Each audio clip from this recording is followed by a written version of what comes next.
The letter I sent my mother was 4 sentences long. It took her exactly 2 days to call me, screaming, asking what I'd done. I hadn't done anything illegal. I want to be clear about that from the start. I hadn't lied, threatened, or broken a single law. I had simply written the truth on paper and mailed it to the one person who'd spent the last 6 months pretending the vineyard didn't matter to anyone but me. My name is Clara Whitfield, and 3 weeks before that letter arrived at my mother's kitchen table, I'd driven up to the property my grandfather planted with his own hands in 1968, the one that had been in our family for 3 generations, and found a "sold" sign staked into the ground where the tasting room used to stand. Nobody had called me. Nobody had asked. My mother had sold 60 acres of rootstock, history, and my grandfather's entire life's work to fund my younger sister Ivy's boutique, a business that hadn't even opened its doors yet.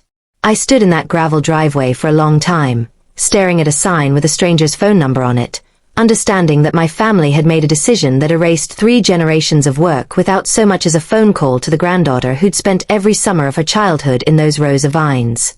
What my mother didn't know, standing in her kitchen reading my letter 2 weeks later, was that I'd already been planning something of my own for months, something that had nothing to do with anger, and everything to do with a document she'd forgotten I still had a legal right to.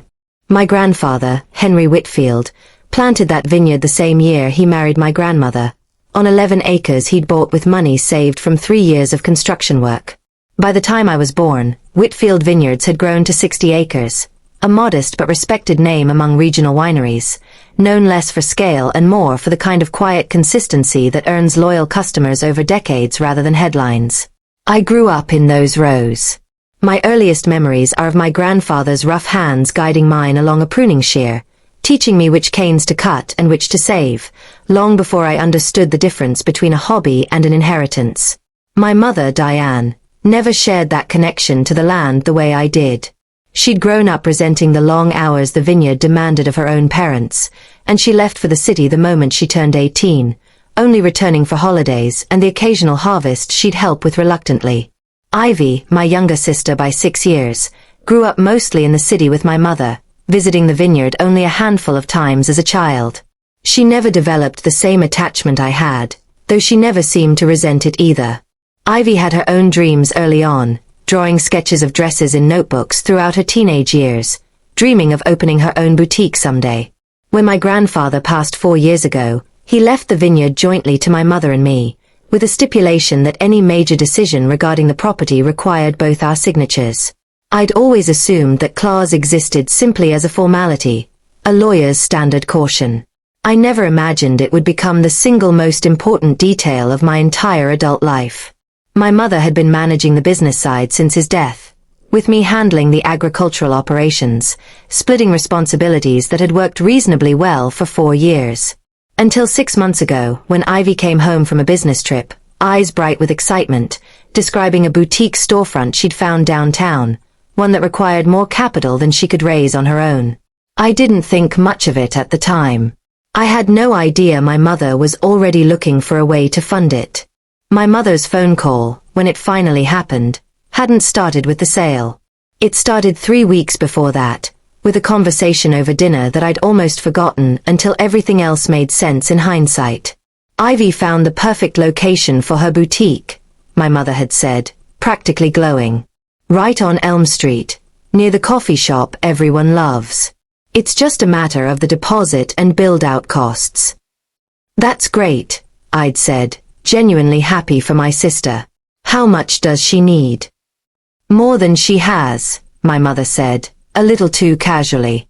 I've been looking into options. I hadn't thought much of it. Ivy had always been resourceful, and I assumed options meant a small business loan or a family friend willing to invest. I never imagined my mother meant the vineyard itself, the property she and I jointly owned, the one requiring both our signatures for any major decision under my grandfather's will. That should have made this impossible. That clause was the entire point, my grandfather's final safeguard against exactly this kind of decision being made without me. What I didn't know, sitting at that dinner table making pleasant conversation about my sister's dream, was that my mother had already met with a real estate agent. She'd already started the process of listing the vineyard, using a power of attorney document I'd signed 2 years earlier, back when I'd needed emergency surgery and wanted someone able to handle basic financial matters while I recovered. I'd forgotten that document existed. My mother clearly hadn't. She'd used it quietly and legally, to bypass the joint signature requirement entirely, arguing to the buyer's attorney that the power of attorney gave her full authority to act on my behalf in all property matters, including sales. I found out 3 weeks later, standing in that gravel driveway, staring at a sign that shouldn't have existed. I called my mother that same afternoon, still standing in the driveway, my voice shaking in a way I didn't recognize. "Tell me this is a mistake," I said. "Tell me that sign isn't real." There was a long pause before she answered. "Clara, I was going to explain everything. I didn't want you to find out this way." "Explain what, exactly?" "That you sold Grandpa's vineyard? That you used a medical power of attorney to sell property that legally required my signature?" "The lawyer said it was valid," she said, her voice tightening into the defensive tone I recognized from a lifetime of family arguments. "Your sister needed this, Clara. She's been struggling for years trying to get her business off the ground. This was the only way to give her a real chance. By taking my inheritance without asking me? It's not just yours," she snapped. "It was always going to be split eventually anyway. I just moved things forward." I hung up without responding, because I understood in that moment that continuing the conversation wouldn't change anything. My mother had already convinced herself this was justified, that Ivy's dream outweighed whatever claim I had to land I'd spent my entire life working. I drove home that night and called a lawyer of my own, not the family attorney who'd handled my grandfather's estate, but someone new, someone who owed my mother nothing. 3 days later, I had my answer, and it wasn't the one I expected. "The power of attorney document you signed," my lawyer explained, "was specifically limited to medical and immediate financial decisions during your recovery period. It expired 18 months ago. Your mother's attorney either missed that clause, or chose to ignore it." I sat with that information for a long moment, feeling something shift inside me, not triumph exactly, but the quiet, steady click of a plan beginning to take shape. "What does that mean for the sale?" I asked. "It means," my lawyer said carefully, "that the transaction may be entirely invalid. But it also means you have a decision to make about how you want to handle that." I didn't act immediately. For 2 weeks, I let my mother believe the sale had gone through cleanly, let Ivy continue signing lease paperwork for her boutique, funded by money from a property that legally still belonged to my grandfather's estate, half of it undeniably mine. I wasn't being cruel. I want to be honest about that. I was giving myself time to decide what kind of person I wanted to be on the other side of this, someone who burned everything down out of anger, or someone who found a way to protect what mattered without destroying the family in the process. During those 2 weeks, I met with the buyer's attorney myself, quietly, without my mother's knowledge. His name was Gerald Matthews, and he seemed genuinely uncomfortable once I laid out the timeline of the expired power of attorney. "If this goes to court," he said carefully, "the sale could be voided entirely. My client would lose the deposit, the property, everything. That's not a small thing to unwind. I don't want to void it out of spite," I told him honestly. "I want a conversation with my mother first. But I needed you to understand the actual legal position before that conversation happens." He nodded slowly. "I appreciate you coming to me directly instead of just filing something." I left that meeting with something I hadn't expected. Leverage, real and substantial, but also a strange, unexpected sense of restraint. I didn't want to destroy the sale out of pure anger. I wanted my mother to understand, clearly and undeniably, that this decision had never been fully hers to make alone. That evening, I sat down and wrote the letter. 4 sentences, nothing more. I didn't threaten her. I didn't accuse her of anything dramatic. I simply stated the facts, the expired document, the joint ownership clause, and one final line that I knew would land harder than anything else I could have written. I mailed it the next morning, and then I waited. The letter read exactly like this. "The power of attorney you used expired 18 months before you signed those papers. The sale is legally invalid without my signature. I've already spoken with the buyer's attorney. I'm giving you the chance to fix this yourself with Ivy before I involve anyone else.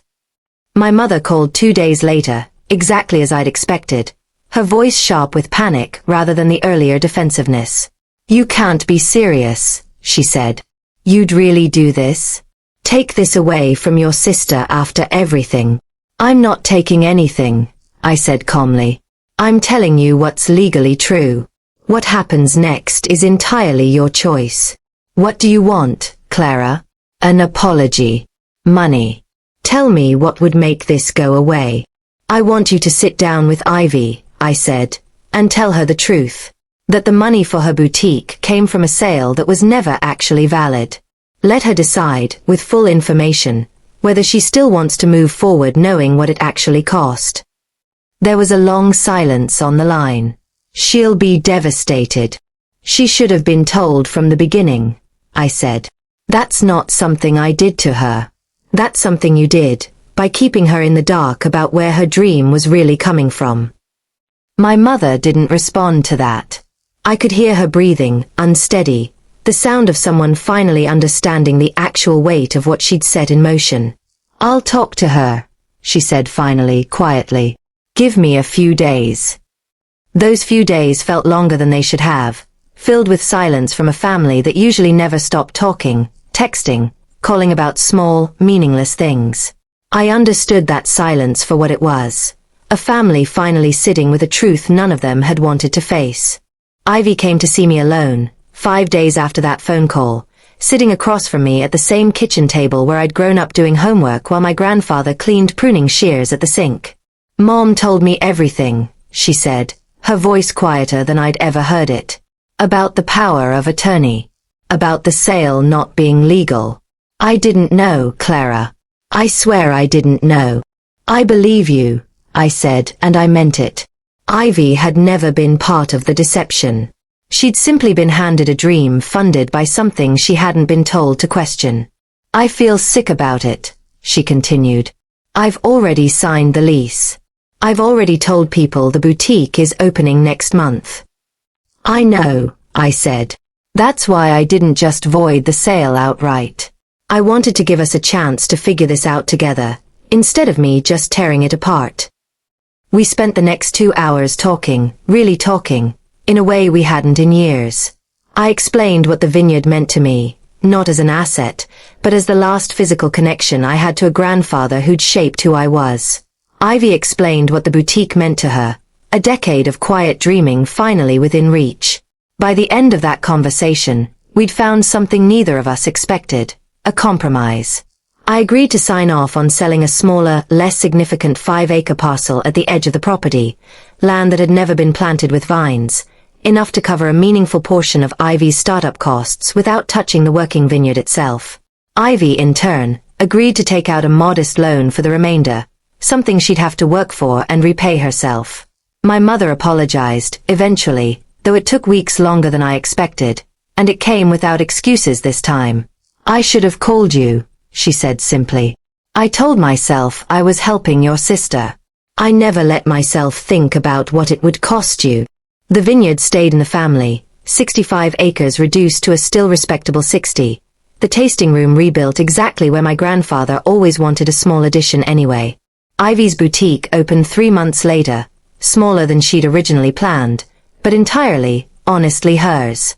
I still walk those rows every morning before the sun fully rises, the way my grandfather taught me, understanding now that protecting what matters doesn't always mean choosing between family and legacy. Sometimes it just means finally being the one who says the truth out loud, clearly enough that everyone has to listen. So I'll ask you what I've asked myself since that gravel driveway. If you found out something you loved had been given away without your voice in the decision, would you have fought to take it back completely? Or would you have found a way, like I did, to save what mattered most without losing your family in the process?